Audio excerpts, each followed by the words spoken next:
स्वागत है आपका। और शुरुआत सबसे पहले कर लेते हैं जो यहाँ पर सरकार की तरफ से 7 बड़े कृषि जो नियम हैं वहाँ पर हमने काफ़ी हद तक एलोकेशन आता हुआ देखा। 14,000 करोड़ का आवंटन है यहाँ पर। और जो इम्पोर्टेंट एग्रीकल्चर मुद्दे हैं जैसे कि डिजिटल एग्रीकल्चर, एग्री टेक है, साइंसेज है, एजुकेशन है, जिस तरह की बातें यहाँ पर बजट में की गई थी उसका फाइनल फंड एलोकेशन भी हमने यहाँ पर बनता हुआ देखा।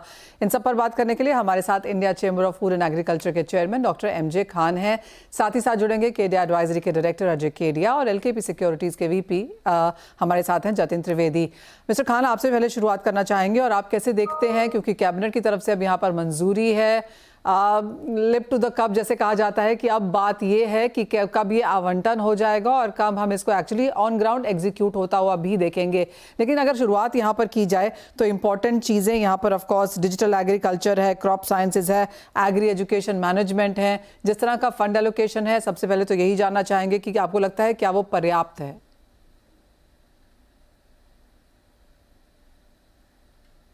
डॉक्टर खान, शुरुआत तो ठीक से हुई है, मतलब पर्याप्त जितना ज्यादा हो उतना अच्छा है, लेकिन कम से कम बिगिनिंग हुई है और राइट डायरेक्शन में है और इसको हम लोग पुश भी कर रहे थे काफी टाइम से। तो डिजिटल एग्रीकल्चर तो पर्टिकुलरली हम लोग बजट में ही एक्सपेक्ट कर रहे थे कि बड़े पैमाने पर इसमें कोई एलोकेशन आना चाहिए, लेकिन उस टाइम पे नहीं हुआ, कैबिनेट डिसीजन से हुआ। तो सारी एरियाज इंपॉर्टेंट हैं जहां पे ये एलोकेशंस हुए हैं। जी, आपको क्या लगता है अब इसमें क्या कुछ किया जाना चाहिए? आगे के नेक्स्ट स्टेप्स यहाँ पर क्या होंगे? क्योंकि as of now fund allocation है, किसको कितना पैसा यहाँ पर मिल रहा है उसके हिसाब से आप इसे कैसा देखते हैं? क्योंकि कृषि विज्ञान केंद्र को सिर्फ 1200 करोड़ मिला है और जैसे जैसे हम आगे जाते जाएं, जैसे कि हॉर्टिकल्चर डेवलपमेंट है सिर्फ 860 करोड़, नेचुरल रिसोर्स मैनेजमेंट को 1100 करोड़। आपको लगता है कि कहीं ना कहीं जिस तरह का एलोकेशन है वो शायद यहाँ पर कम पड़ सकता है? मनीषा जी, आपको याद होगा फिनांस मिनिस्टर के साथ जो कंसल्टेशन मीटिंग हुई थी 12 लोगों की, उसमें हमने बड़ा पुश किया था कि ICR के बजट को 9,500 करोड़ से बढ़ा के 20,000 करोड़ कर दिया जाए। तो उस टाइम बजट में तो नहीं आया, शायद वो थोड़ा देर से कंसल्टेशन था, जो भी था, लेकिन जो एलोकेशन अभी किए गए हैं 13,000 करोड़ के, तो वो करीब करीब उन सब सब्जेक्ट्स में किए गए जिनको हम लोगों ने पुश किया था। जी, कृषि विज्ञान केंद्र के हिसाब से कह सकते हैं कि 1,000 के आसपास कृषि विज्ञान केंद्र है या 900-950 के आसपास, कि ये बजट कम है तो 2-2 करोड़ भी देते तो 2,500 करोड़ 2,000 करोड़ के आसपास बैठता जाके। लेकिन अभी हमने 3 महीने पहले India digital agriculture council launch किया था, बड़ा सेंसिटाइज करने की कोशिश किया था कि फार्मिंग एफिशिएंसी बढ़ाना है, एक्सपोर्ट मार्केट में कम्पीट करना है, तो डिजिटल टूल्स को, डिजिटल एनेबलमेंट ऑफ फार्मर से करना जरूरी होगा। तो ये कम से कम एक अच्छा डिसीजन हुआ है। अब इसको ग्राउंड पे इम्प्लीमेंट, जो आपका पॉइंट है कि स्टेट गवर्नमेंट को सेंसिटाइज करना और जो डिलीवरी एजेंसीज हैं उनको ऑनबोर्ड करना और उनको सेंसिटाइज करना, ताकि इसका इम्प्लीमेंटेशन ठीक से हो जाए। बहुत सारी IT कंपनीज हैं जो एग्रीकल्चर में बड़ा इंटरेस्ट ले रही है। मेरी समझ से जब हम लोगों ने 5 साल पहले IT एंड एग्रीकल्चर का वर्किंग ग्रुप क्रिएट किया था, तो उसमें कोई 50 के आसपास कंपनीज थी जो नासकॉम की मेंबर्स थी, वो जुड़ी थी। तो कंपनीज का इंटरेस्ट है इसमें और बड़ा इनोवेटिव सॉल्यूशंस भी डेवलप कर रहे हैं, लेकिन स्टेट का इंफ्रास्ट्रक्चर की अंडरस्टैंडिंग, उनका सेंसिटाइजेशन और उनकी कैपेसिटी, तीनों पे क्वेश्चन मार्क। तो सबसे पहले स्टेट गवर्नमेंट को ऑनबोर्ड करके उनको सेंसिटाइज करें, अवेयर करें और उनकी कैपेसिटी एक्सपेंड करें, ताकि, मुझे पता नहीं फॉर्मेट इसका डिटेलिंग रूल्स में आएगा कि कैसे इंप्लीमेंट करेंगे। हॉर्टिकल्चर डेवलपमेंट डेफिनेटली, क्योंकि हॉर्टिकल्चर लेड एक्सपोर्ट्स होता है और हॉर्टिकल्चर न्यूट्रिशन सिक्योरिटी है, फार्मर का एक्स्ट्रा इनकम है, तो हॉर्टिकल्चर राइट प्रायोरिटी है डेफिनेटली। क्लाइमेट रेजिलियंस की जो बात हम लोग अक्सर करते हैं और आपको बड़ा खुल के दिख रहा है क्लाइमेट के जो असर है, तो वो भी एक अच्छा डायरेक्शन में मूवमेंट है। लेकिन बजट को तो ये मान के चलते हैं कि डबल हो जाता तो और अच्छा रहता। जी हाँ doctor Khan, it's never enough वाला सीन है, लेकिन ऑफ कोर्स ये नंबर्स थोड़े से ऑन द स्मॉलर साइड ही हैं। जैसे आपने कहा यहाँ पर कि काफ़ी सारी नासकॉम की कंपनीज भी एग्री में अब यहाँ पर पार्टिसिपेट करना चाहती हैं। वेल एक्चुअली अगर आप ड्रोन देखें, रोबोटिक्स देखें, AI देखें, ब्लॉकचेन देखें, काफ़ी हद तक हमने इनको सीप इन या पेनिट्रेट करता हुआ देखा है एग्रीकल्चर को। इन दैट सेंस काफ़ी सारे एग्री स्टार्टअप्स भी हैं जो पिछले 5 साल में यहाँ पर क्रॉप इन हुए हैं और उनमें से काफ़ी हद तक बेहतर भी कर रहे हैं। तो जिस तरह की एज ऑफ नाउ स्थिति है स्टार्टअप्स को लेकर, टेक्नोलॉजी को लेकर, डिजिटल को लेकर, आपको क्या लगता है कितना काम किया जा सकता है और कितना भी भारत सीख सकता है इंटरनेशनल मार्केट से? देखिए, शुरुआत जो हुई थी वो आईटी के टूल्स की एप्लीकेशन थी, जियो टैगिंग और ये सब चीजें थी इसमें, लेकिन अभी ड्रोन्स का सबसे ज्यादा फोकस चल रहा है। ट्रेसिबिलिटी पे उतना भी काम नहीं हुआ है, तो और ब्लॉकचेन पे तो और भी कम काम हुआ है। तो मुझे लगता है फ्यूचर में ड्रोन्स जो है वो प्राइवेट सेक्टर स्टार्टअप जो है बड़ी तेजी से, तो बड़ी कंपनी जो उसमें है वो ले जा रही है, उसमें सपोर्ट भी अवेलेबल है। लेकिन ब्लॉकचेन पे बहुत काम हुआ है और ट्रेसेबिलिटी सिस्टम पे इनकी जरूरत इसलिए है कि अगर एक्सपोर्ट मार्केट में आपको रहना है और एक्सपेंड करना है, तो मुझे लगता है ये दो टेक्नोलॉजीज ऐसी हैं जो इंडिया के पास एक्सपर्टाइज है। लेकिन टेकर्स नहीं, टेकर्स क्यों नहीं, क्यों वो पे करना नहीं चाह रहे, पे क्यों नहीं करना चाह रहे कि उतना भी इंसेंटिवाइजेशन हुआ नहीं है कि एक्सपोर्ट लिंक्ड हो और एक्सपोर्ट पे कंडीशंस ऐसी हो कि इसके बिना नहीं लेंगे। तो अभी मुझे लगता है कि वो टेक्नोलॉजी सॉल्यूशंस अवेलेबल है, सेंसिटाइजेशन की जरूरत है और उसके जो बेनिफिट्स हैं और उसको अब इस बजट से अगर सब्सिडाइज कर देंगे तो मुझे लगता है ये दोनों टेक्नोलॉजी जो है वो तेजी से एक्सपेंड हो जाएंगे एग्रीकल्चर सेक्टर। ओके यानी कि इनरोड्स हमने टेक्नोलॉजी को यहाँ पर ज़रूर बनाता हुआ देखा है, लेकिन वो आपका पॉइंट काफ़ी वैलिड है कि जब तक बायर्स के लिए भी यहाँ पर कोई इंसेंटिव नहीं है तब तक उस तरह का स्पेंड हम शायद होता हुआ देखें ना देखें टेक्नोलॉजी पर, वो एक बड़ा सवाल है। डॉक्टर खान, थोड़ा सा यहाँ पर डिटोर भी करना चाहेंगे और हमने कल यहाँ पर खरीफ सोइंग के नंबर्स आते हुए देखे। ऑफकोर्स नंबर्स अच्छे हैं, सरकार एक्सपेक्ट कर रही है कि इस बार बम्पर क्रॉप देखने को मिलेगी, बारिश बेहतरीन हुई है, सितंबर की बारिश शायद बहुत सपोर्टिव ना हो, यील्ड्स को भी इम्पैक्ट करे, वो ऑफकोर्स एक क्वेश्चन मार्क है यहाँ पर।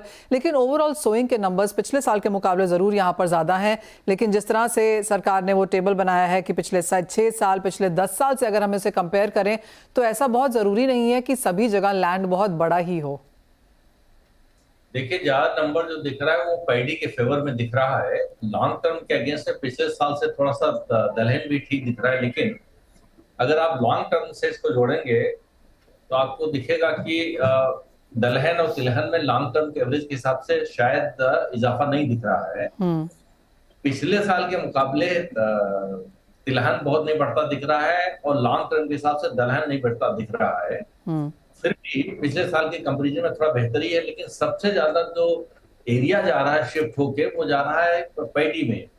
तो paddy is not a priority crop as much as the other crops are. जैसे मिलेट्स उतना नहीं बढ़ रहा है, लॉन्ग टर्म के साथ देखें मुश्किल से 6 लाख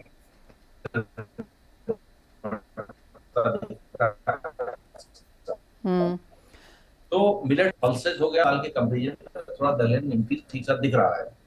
तो हमें लगता है और ज्यादा काम करने की जरूरत है। जो टेबल दिख रही लॉन्ग टर्म वर्सेज जो पिछले साल की है। जी हाँ, एब्सोल्युटली। तो मिस्टर खान, आप कहेंगे कि वो जो क्रॉप डाइवर्सिफिकेशन का मुद्दा जो बार बार यहाँ पर निकाला जाता है वो एक्चुअली ऑन ग्राउंड कोई बहुत ज्यादा काम नहीं कर रहा? मुझे लग रहा है कि जैसे world bank funded diversification projects कुछ स्टेट्स में कुछ 20 साल पहले आए थे, फिर से टाइम आ गया है कि स्टेट वाइज डाइवर्सिफिकेशन के स्टेट लेवल के प्रोजेक्ट्स वर्ल्ड बैंक फंडेड हो, चाहे एशियन डेवलपमेंट बैंक फंडेड हो या गवर्नमेंट ऑफ इंडिया फंडेड हो। ज्यादा बोल्ड स्टेटमेंट होगा कि मिनिस्ट्री ऑफ रूरल डेवलपमेंट का जो इतना बड़ा बजट है 3 लाख करोड़ के आसपास का, मुझे लगता है उसका कम से कम 10% बजट उठा के एग्रीकल्चर में लगाते हैं तो रूरल डेवलपमेंट ज्यादा अच्छा हो जाएगा। बनस्पत सड़कें गाँव में बनाने के, रूरल डेवलपमेंट की जो और प्रायोरिटीज हैं, ज्यादा बेहतर प्रायोरिटी होगी रूरल इकोनॉमी स्ट्रेंथन करना। वो कैसे होगी? डाइवर्सिफिकेशन बढ़ाएं, हाई वैल्यू क्रॉप्स में इन्वेस्ट करें, रूरल डेवलपमेंट ऑटोमेटिकली हो जाएगा। तो कम से कम 10% बजट वहां का शिफ्ट कर दें अगर एग्रीकल्चर बजट नहीं बढ़ा सकते हैं। अदरवाइज फिर एक्सटर्नल सोर्सेज पे जाए, एडीबी है, वर्ल्ड बैंक है, आईएमएफ है, इनसे पैसा लें। एब्सोल्युटली। एक और चीज़ डॉक्टर खान, और वो ये कि सबको ऐसा लग रहा है कि सितंबर के महीने में सरकार की तरफ से कोई बहुत बड़े रूल चेंजेस आते हुए नजर आएंगे। फिर चाहे वो ड्यूटी की कटौती है, चावल का एक्सपोर्ट है, ड्यूटी कटौती है एज इन सेंस ऑफ काबुली चना आएगा, शायद चावल के एक्सपोर्ट्स को यहाँ पर कुछ मिलेगा, चीनी को कुछ और बेहतर मिल सकता है, एथेनॉल में तो हमने आता हुआ देखा ही है। आपको क्या लगता है ये जिस तरह की एक्सपेक्टेशंस हैं, आपकी बातचीत यहाँ पर लगातार इंटरनेशनल एक्सपर्ट से भी होती रहती है, सरकार की तरफ से भी होती रहती है, क्या ये एक्सपेक्ट करना कि सितंबर में चेंजेस आएंगे सही है, स्पेशली गिवन द फैक्ट कि ये फेस्टिवल सीजन है? अभी देखिए, थोड़ा क्राइसिस सिचुएशन जैसा मार्केट में लगेगी तो गवर्नमेंट रिस्पॉन्ड करेगी, क्योंकि government of India loves responding to crisis situations. तो प्रोएक्टिव होने की बजाय में responding to crisis is a old habit and policy responses आपने देखा है मार्केट में थोड़ा सा त्राही जब होगी। लॉन्ग टर्म में मुझे लगता नहीं कि अभी इस साल या ईयर लॉन्ग का अगर देखें तो कोई इंपोर्ट्स में ड्रॉप होने जा रहा है। पिछले साल का इंपोर्ट का लेवल मुझे लगता है फिर मेंटेन होगा दलहनों में, और तिलहन तो खैर लॉन्ग टर्म हम लोग उसी लेवल पे जा ही रहे हैं। और राइस का एक्सपोर्ट ओपन कर देना चाहिए, इसमें समझ में नहीं आ रहा है कि इस बार नंबर भी फेवरेबल दिख रहे हैं, स्टॉक्स भी बहुत ज्यादा है, जो स्ट्रैटेजिक रिजर्व है उससे डबल से ज्यादा स्टॉक्स पड़े हैं, तो क्यों सरकार राइस पे पाबंदी लगा रही है और एफसीआई के गोडाउन के कैरिंग कॉस्ट बियर कर रही है? ये किसी की भी समझ से बाहर की बात जा रही है। डॉक्टर खान, आपको ये भी लगता है कि गेहूं के इंपोर्ट्स खुलेंगे? वो एक और चीज है जो 2 साल से बाजार एक्सपेक्ट कर रहा है।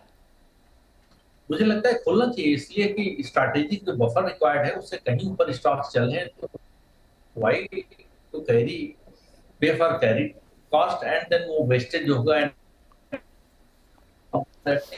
मार्केट जो टैप करना है। और खास करके पीरियड में वार सिचुएशन से पहले कोई पीरियड था, इंडिया के बारे में अच्छी रूल थी, वो ये पॉलिसी नीजर रिएक्शन की वजह से फिर वो कॉन्फिडेंस शेक होना शुरू हुआ है। तो मुझे लग रहा है कि कोई वजह नहीं बन रही है क्यों एक्सपोर्ट पर रिस्ट्रिक्शन लगाए सरकार, चाहे वो शुगर हो, चाहे वो कॉटन हो, चाहे तो उन पर खैर नहीं है, लेकिन जिन पे टाइम टू टाइम लगाते रहते हैं, राइस है, वीट है, इन सब पे लगाने की बिल्कुल जरूरत नहीं है। हम तो इससे एक स्टेप और जाना चाह रहे हैं आगे कि अगर कहीं डेफिसिट सिचुएशन लगता है, मार्केट प्राइसेस स्पाइरल हो रहे हैं, तो इंपोर्ट कर लीजिए उतनी क्वांटिटीज, लेकिन एक्सपोर्ट मत रोकिए, नहीं तो उससे मार्केट के डायनामिक्स डिसरप्ट होते हैं। वेल एब्सोल्युटली, बहुत शुक्रिया डॉक्टर खान हमारे साथ आज यहाँ पर जुड़ने के लिए, and whole host of agriculture पर यहाँ पर चर्चा भी करने के लिए। तो जैसे आपने कहा कि राइट डायरेक्शन में यहाँ पर काफ़ी सारे स्टेप्स हैं, लेकिन जिस तरह से हमने कल 7 स्कीम्स आते हुए देखी हैं, तो उनको इंसेंटिवाइज कैसे किया जाए, ऑन ग्राउंड इंप्लीमेंटेशन कैसा है वो देखना होगा। और ऑफकोर्स जहाँ तक बुआई के नंबर्स की बात है, क्रॉप डाइवर्सिफिकेशन अभी भी एक क्वेश्चन मार्क, और डायनेमिक जो नीतियाँ हैं सरकार की तरफ से, चाहे वो एक्सपोर्ट है या फिर इम्पोर्ट है, वो एक चीज़ यहाँ पर डेफिनेटली लागू करने की ज़रूरत भी है। लेकिन इसी के साथ एक ब्रेक